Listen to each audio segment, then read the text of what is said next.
Bismillahirrahmanirrahim. Assalamualaikum warahmatullahi wabarakatuh.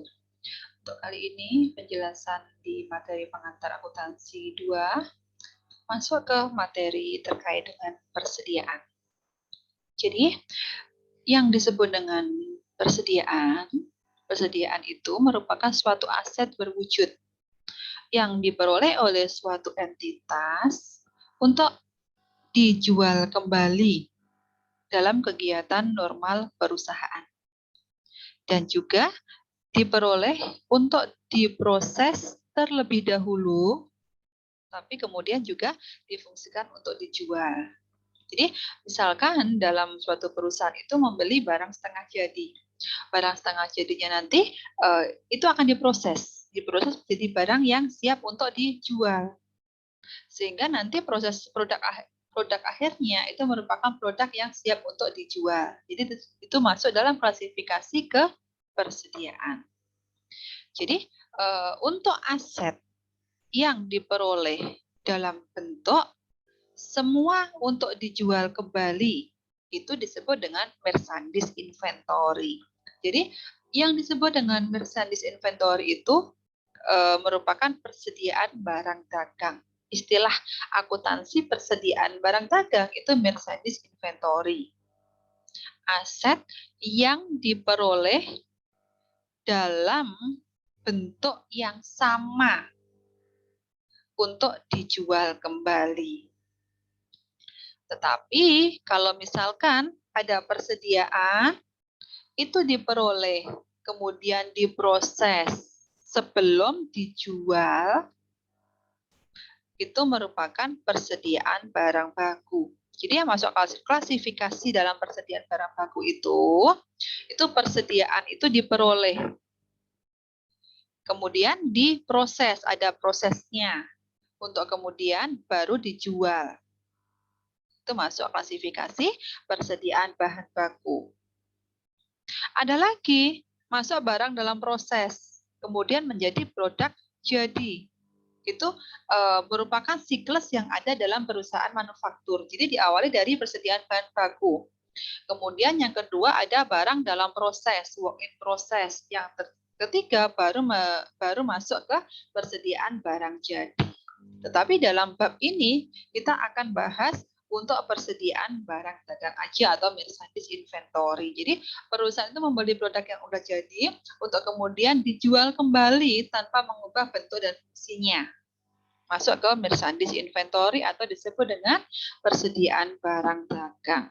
Jadi sejumlah barang jadi maupun sejumlah bahan baku ataupun masuk dalam klasifikasi barang dalam proses yang dimiliki oleh suatu perusahaan tujuannya untuk apa? Untuk dijual ataupun juga untuk diproses lebih lanjut. Itu masuk dalam klasifikasi kepersediaan. Sebagai contoh di sini, misalkan saya kasih contohkan di sini ada PT ABC. PT ABC membeli barang A sebanyak 5 unit. Harganya 10.000 per unit. Oke, 10.000 ya per unit ya barangnya. Kemudian menjual 3 unit dengan harga 12.000 per unit. Maka dari transaksi ini kita bisa masukkan menjadi atau masuk klasifikasi ke neracanya bagaimana neraca di entitas itu maupun di laporan laba ruginya bagaimana. Oke. Jadi ketika PT ABC itu membeli barang sebanyak 5 unit dengan harga 10.000. Ini ada persediaan barangnya. Persediaan barangnya sebesar berapa? 5 unit. Tapi ternyata dari 5 unit itu sudah terjual 3 unit. Maka yang masuk dalam persediaan itu 5 dikurangi 3, yaitu 2 unit. 2 unit kali harganya berapa? Harganya 10.000. Jadi 2 dikali dengan 10.000. Jadi persediaan barang dagangan masuk dalam laporan posisi keuangan nilainya 20.000. Gini ya, atas transaksi ini mempengaruhi laporan posisi keuangan, yaitu di apa? Di persediaan barang dagangan. Berapa? 20.000. Oke, kemudian masuk di mana lagi? Di laporan laba rugi. Maksudnya di apa? Oke, saya lihat dapatkan, saya buka kalkulator dulu. Bentar. Kalkulator. Ini kalkulator, oke? Jadi dari nilai 10.000 ini dijual dengan harga 12.000. Berarti ada keuntungan berapa? Ada keuntungan 2.000. Ya kan? Jadi penjualannya, ini 12.000 unit ini dikalikan dengan 3. 12.000 dikali dengan 3. Berapa? 36.000. Kemudian yang kedua, beban pokok penjualannya. Beban pokok penjualannya berapa? Ya, barang tadi, barang A, itu yang dijual dengan harga 12.000 itu ternyata harganya hanya 10.000. Jadi beban pokok penjualannya itu senilai 10.000 dikali dengan 3, itu 30.000. Jadi dalam perusahaan itu memperoleh keuntungan berapa? 6.000 rupiah. Begitu ya. Itu untuk contoh di PT ABC yang membeli barang sebesar 5 unit. Jadi dari transaksi tersebut kita bisa membuat laporan posisi keuangan dan juga laporan laba rugi. Oke, selanjutnya terkait dengan persediaan itu. Bagaimana sih metode untuk pencatatan persediaan? Jadi persediaan perusahaan itu dicatat dan diakui sebesar harga belinya. Jadi bukan berdasarkan dari harga jual. Jadi yang disebut dengan harga beli itu merupakan harga yang tercantum dalam faktur pembelian. Harga yang ada dalam faktur pembelian itu disebut dengan harga beli. Jadi jika dalam suatu transaksi pembelian itu terdapat pengeluaran tambahan, misalkan ada ongkos angkut pembelian ataupun ongkos angkut ataupun biaya kirim, maka itu tidak masuk dalam faktur pembelian, tetapi masuk ke dalam akun sendiri. Akunnya apa? Beban angkut pengiriman atau ongkos pengiriman. Jadi tidak include ke faktur pembelian. Jadi yang termasuk harga beli itu hanya barang itu senilai berapa, nominalnya berapa. Nanti kalau barang itu sudah sampai ke pembeli, ada tambahan cas untuk biaya kirim, maka biaya kirim itu masuk ke akun sendiri menambah dari harga belinya. Ataupun jika dalam transaksi pembelian tersebut, perusahaan itu memperoleh potongan pembelian. Ada potongan pembelian misalkan ada termin 2/10N/30.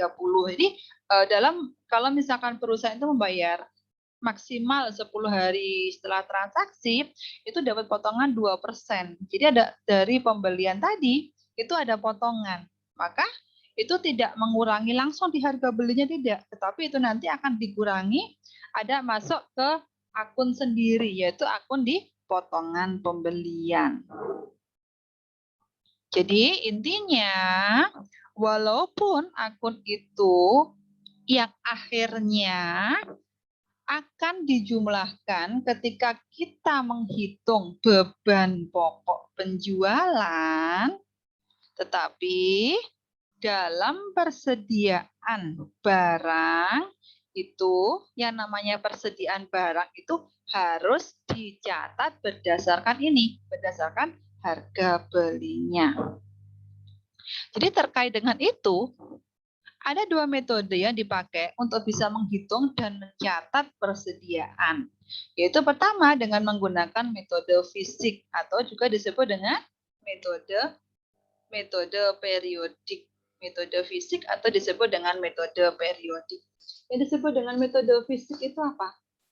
Yaitu metode untuk pengelolaan persediaan, di mana untuk arus kas keluar masuk barang itu tidak dicatat secara terperinci. Ya, jadi tidak dicatat secara terperinci ini. Sehingga di sini untuk bisa mengetahui nilai persediaan pada suatu saat tertentu, itu harus berdasarkan stock of num, harus berdasarkan penghitungan barang secara fisik. Jadi untuk penghitungannya tidak dilakukan secara terperinci, itu dengan metode fisik. Tetapi lain halnya kalau yang kedua nanti bahasa selanjutnya di metode perpektual, itu dalam pengelolaan persediaannya untuk arus masuk dan juga arus keluar persediaan itu ada pencatatan secara terperinci.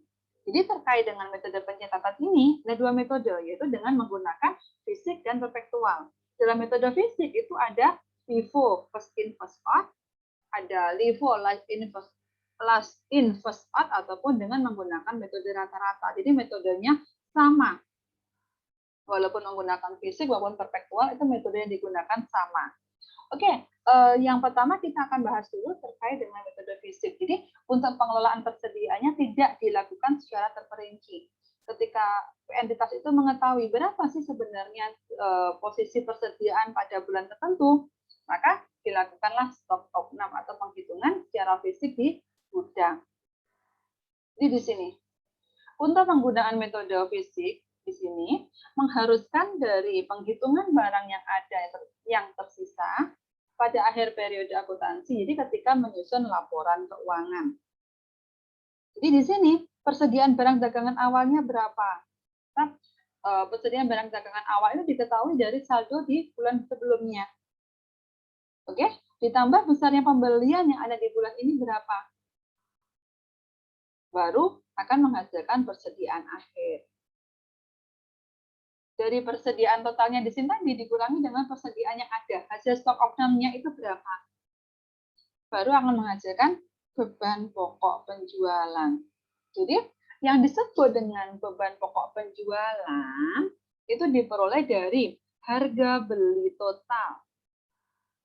Harga beli ataupun dari total beban produksi dari sejumlah barang yang laku terjual pada suatu periode tertentu. Jadi untuk bisa mengetahui bagaimana sih beban pokok penjualan itu, maka harus mengetahui dulu sebenarnya volume penjualan atau nilai persediaan akhirnya itu berapa. Jadi ketika ingin mengetahui berapa sebenarnya beban pokok penjualan, maka perlu mengetahui hasil dari stock of num-nya itu berapa persediaan akhirnya. Jadi untuk metode fisik ini sesuai untuk perusahaan yang frekuensi transaksinya tinggi. Untuk transaksinya tinggi. Dan juga yang nilai uang per transaksinya rendah. Jadi untuk metode fisik ini sesuai untuk perusahaan-perusahaan eceran atau perusahaan untuk perusahaan dagang, toko-toko dan sebagainya.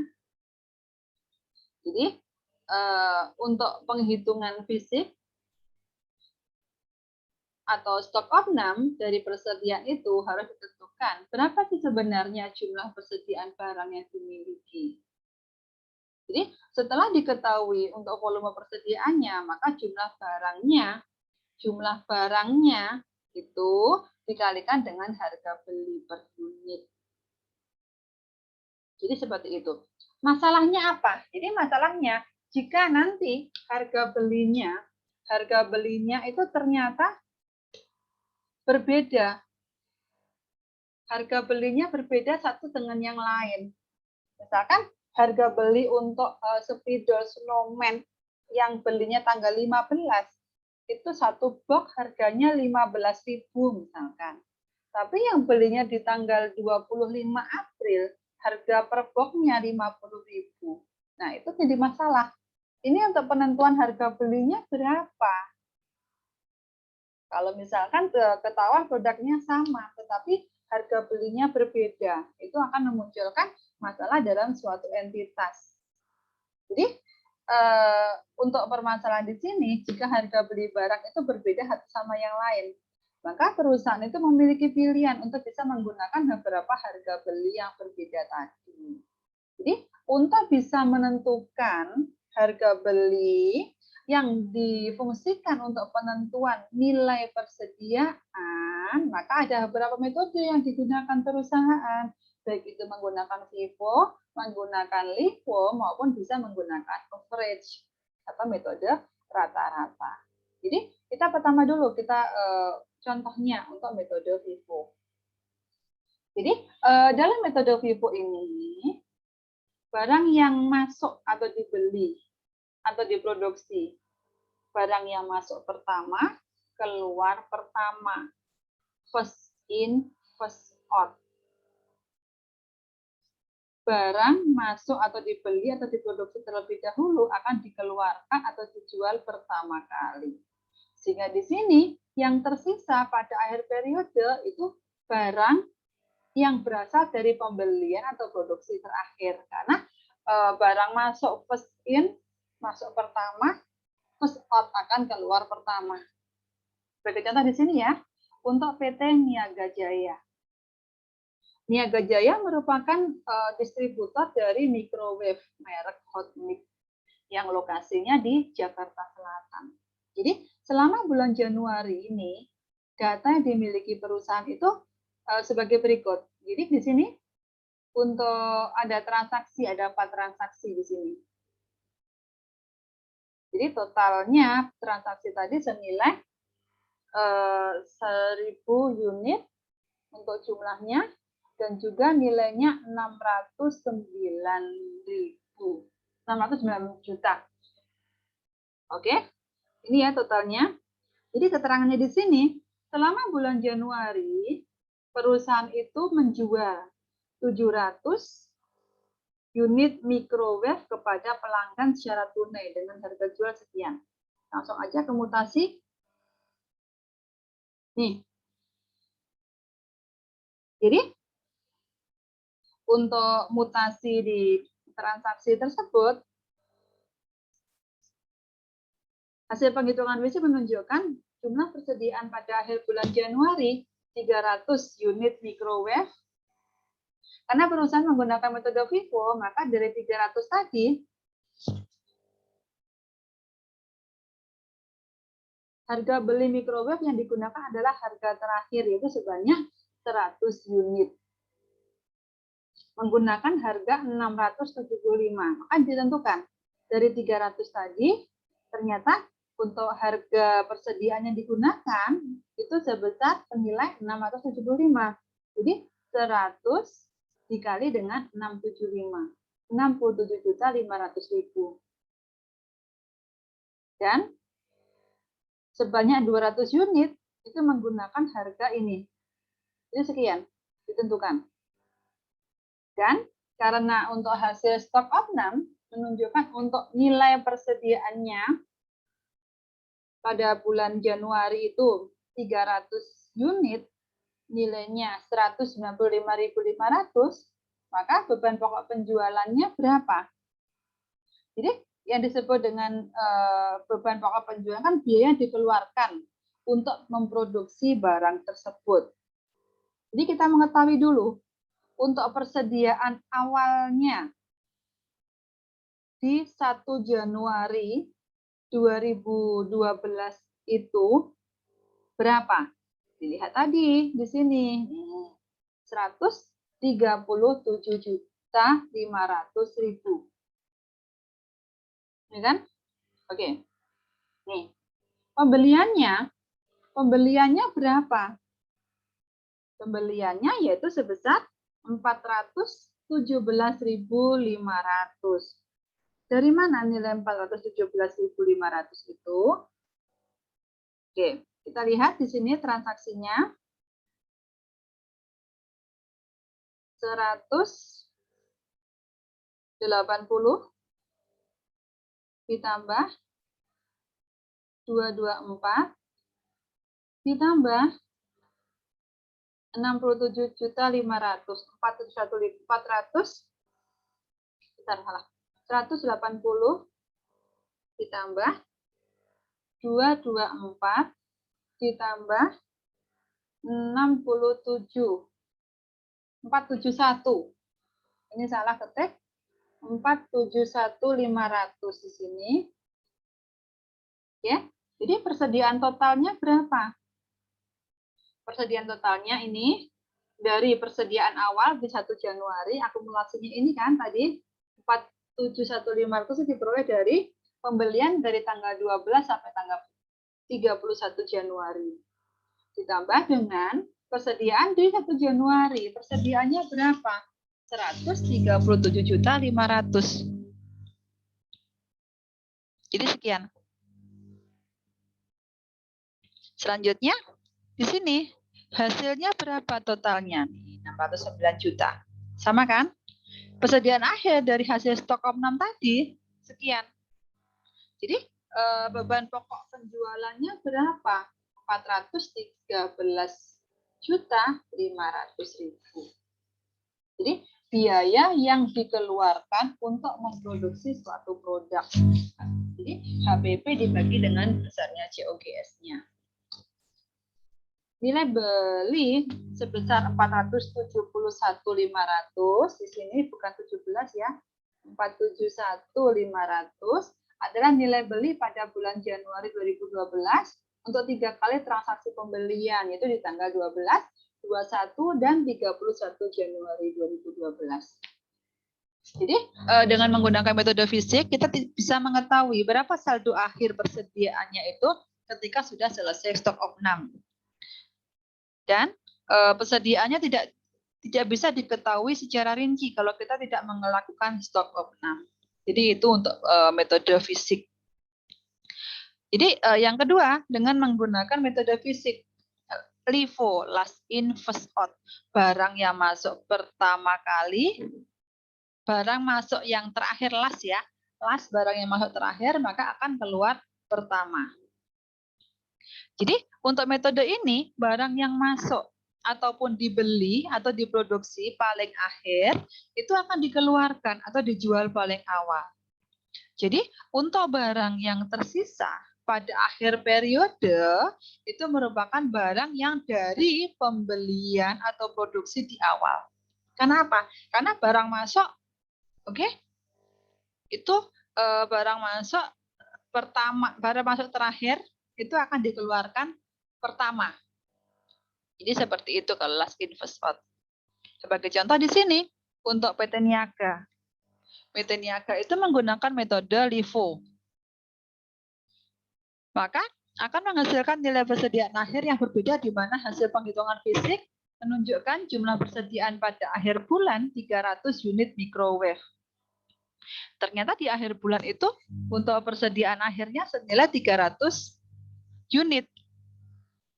Karena perusahaan menggunakan metode LIFO, maka dari 300 unit tadi, pada akhir bulan Januari, harga beli microwave yang digunakan adalah harga awal, yaitu 250 unit menggunakan harga 550 nih. Dan 50 unit itu menggunakan harga 600.000. Nilainya berapa? 167.500.000.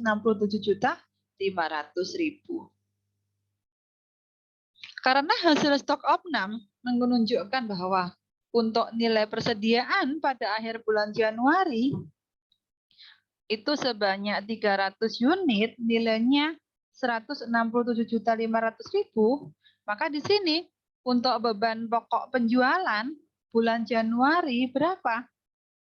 441.500.000. Caranya gimana? Oke, di sini untuk persediaan awalnya kan ini 137.500.000. Pembeliannya tadi di 471.500.000. Kasusnya sama dengan kasusnya di Vivo tadi. Pembeliannya di sini. Ada di tanggal ini tadi. Ya. Ini 471 bukan 417. 471. Oke. Jadi persediaan totalnya senilai 609 juta. Persediaan akhir ketika stok opnam ternyata 300 unit tadi. Totalnya 167.500.000. Jadi beban pokok penjualannya ketika menggunakan metode LIFO itu tinggal sekian, 441.500.000. Lebih banyak daripada jika menggunakan metode FIFO. Ini. Kenapa ini tadi lebih banyak? Karena dari hasil stok opnamnya, nilai produknya, harganya berbeda. Jadi dari barang yang tersisa itu harganya kalau yang first in first out kan diambil dari barang yang keluarnya, yang masuknya terakhir. Yang mana? Itu kan belum dikeluarkan. Tetapi kalau berdasarkan dari LIFO, itu barang yang terakhir malah justru sudah terjual. Tapi barang yang pertama beli itu malah belum terjual. Karena barang yang masuk terakhir itu akan dikeluarkan terlebih dahulu. Jadi ini ada kebijakan dari FRS, itu tidak bisa mengizinkan menggunakan metode LIFO untuk mencatat persediaan. Tetapi untuk buku ini, penjelasan untuk metode LIFO itu hanya agar Anda paham, oh ternyata ada metode seperti ini. Ada metode yang barangnya itu keluar terakhir, itu barangnya itu masuk terakhir akan dikeluarkan pertama kali. Jadi hanya sebatas untuk pembelajaran saja. Oke, yang terakhir di metode fisik, di sini ada penghitungan dengan menggunakan metode rata-rata atau average. Jadi dalam metode rata-rata, barang yang dikeluarkan ataupun dijual maupun yang tersisa itu dinilai berdasarkan berapa sebenarnya harga rata-rata. Kasusnya sama ini di PT Niaga di pembahasan sebelumnya tadi. Jadi jika suatu perusahaan itu menggunakan metode rata-rata, maka akan menghasilkan nilai persediaan akhir itu berbeda. Di mana perbedaannya itu dari hasil penghitungan fisik ataupun stok opnam, itu menunjukkan dari jumlah persediaan pada akhir bulan Januari itu 300 unit microwave. Sama sebenarnya untuk persediaan akhirnya, totalnya. Tapi karena perusahaan itu menggunakan metode rata-rata, maka dari 300 persediaan 300 unit tadi, pada akhir bulan Januari, harga beli microwave-nya yang digunakan itu adalah harga rata-rata. Jadi sebagai contoh di sini, selama bulan Januari, PT Niaga memiliki 1.000 unit microwave dengan nilai sekian. Ini sama seperti tadi. Karena dari 1.000 unit tadi memiliki harga beli yang berbeda, maka harga beli rata-rata persediaannya, totalnya ya ini ya, 609 juta dibagi dengan total jumlah persediaannya 1.000 unit. Jadi ini 609 juta.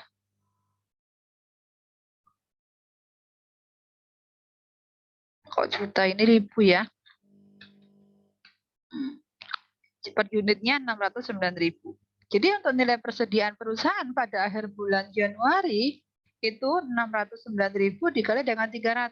Jadi totalnya di sini kalau menggunakan metode rata-rata itu 182.700.000. Lebih banyak, lebih sedikit daripada dengan kedua metode tadi. Jadi karena hasil stok opnam itu menunjukkan untuk nilai persediaannya pada akhir bulan sebetulnya sama. Untuk nilai persediaannya yaitu sebesar 300 unit. Tapi kalau dengan menggunakan metode rata-rata di sini, itu dari 300 unit tadi nilainya 182.700.000. Berapa sebenarnya beban pokok penjualannya? Persediaannya awal ini 137.500 sama ya ini ya. Pembeliannya sama. Ini 471.500. Persediaan totalnya sama 609 juta. Tetapi yang membedakan di sini persediaan akhir berapa? 182.700 juta. Jadi beban pokok penjualannya sebesar 426.300.000. Lebih rendah daripada metode LIFO. Ini ya, untuk ketiga metode dengan menggunakan metode fisik. Oke, monggo dari metode fisik ini dipelajari terlebih dahulu ya, baru nanti kita lanjut ke metode perpetual. Makasih.